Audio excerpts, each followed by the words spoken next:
Kumusta po kayo? Si Andrew Chua po ito ng High Pressure Game Farm. Sana po nasa mabuti po kayong kalagayan. Gayon din po ang inyong mga alaga.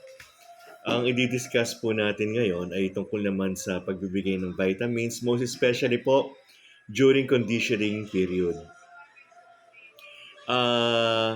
Palagi ko pong sinasabi ito sa aking mga live tsaka sa ating mga video na yung mga nakikita po ninyong mga ginagawa ng iba may not may be good to them but hindi po sa atin.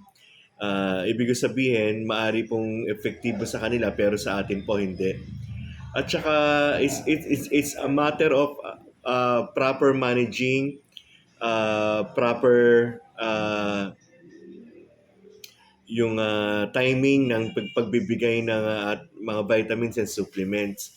Marami po akong nakikita na mga laban ng manok na although nananalo naman pero tingin ko po mahina ang katawan ng manok o ang tuhod. Pag lumipad po, pagbagsak po sa lupa, napapaupo yung manok o nanginginig. Marami po ako nakikitang ganyan.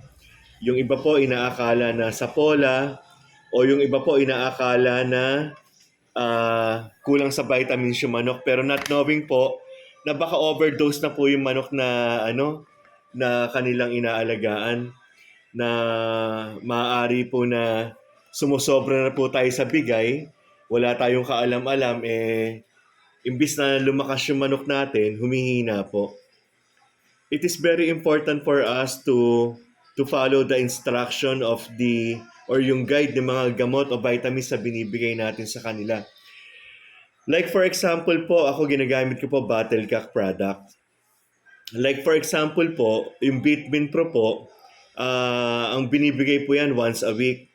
El Toro once a week kung wala pong training.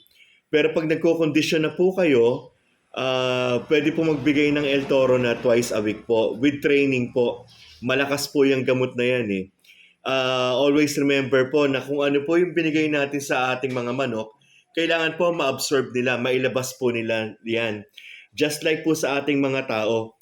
If you keep on taking vitamins pero wala naman kayong ensayo, hindi naman kayo nagpapapawis, ang mangyayari po niyan, hindi po lalabas yung vitamins sa ating katawan, manghihina po tayo. Kaya if you will notice doon sa mga commercial ng vitamins, lahat po tumatakbo, most especially po yung mga vitamins na mamahalin. Lahat po sila busy because ang ini-stress po nila doon na while taking vitamins, kailangan po kayong kumilos. Hindi po kayo lalakas ng ng vitamins sa hindi naman po kayo nag-iensayo. Subukan po ninyong wag kayong mag-vitamins pero mag-ensayo po kayo. Lalakas po kayo. Pero subukan po ninyo mag-vitamins, wag kayong mag-ensayo, hihina po ang katawan ninyo. Even po yung mga doktor sa mga tao, yan po yung sinasabi. Tama ka. Sabi ng wife ko, pag inom ng vitamins at wala kang ginagawa, lagi kang tulog. So mananaba ka. Mawawala yung power, yung energy ng katawan if you are always taking vitamins without proper exercise. So kailangan po yun. Again po, hindi po lahat ng nakikita ninyo at napapanood ninyo na maaring maganda sa kanila, pero sa atin hindi. Medyo bawas-bawasan nyo na po yung pagbibigay ng vitamins po. Nabanggit ko ulit ito kasi may nag-send po ng video sa akin. Napansin ko yung manok niya, halos wala talagang lakas. Unang lipad pa lang, pagbagsak ng manok, nanginig na yung tuhod eh. Huwag niyo hong iisipin na kaya nagkaganon dahil kulang sa vitamins. Baka nga sobra sa vitamins eh.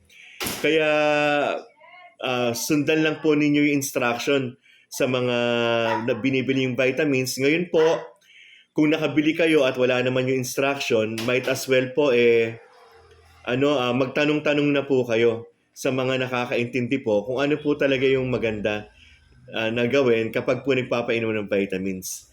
So again po, this is Andrew Chua ng High Pressure Game Farm. kumusta po sa inyong lahat at God bless us all po. Hanggang sa susunod po. Maraming salamat po.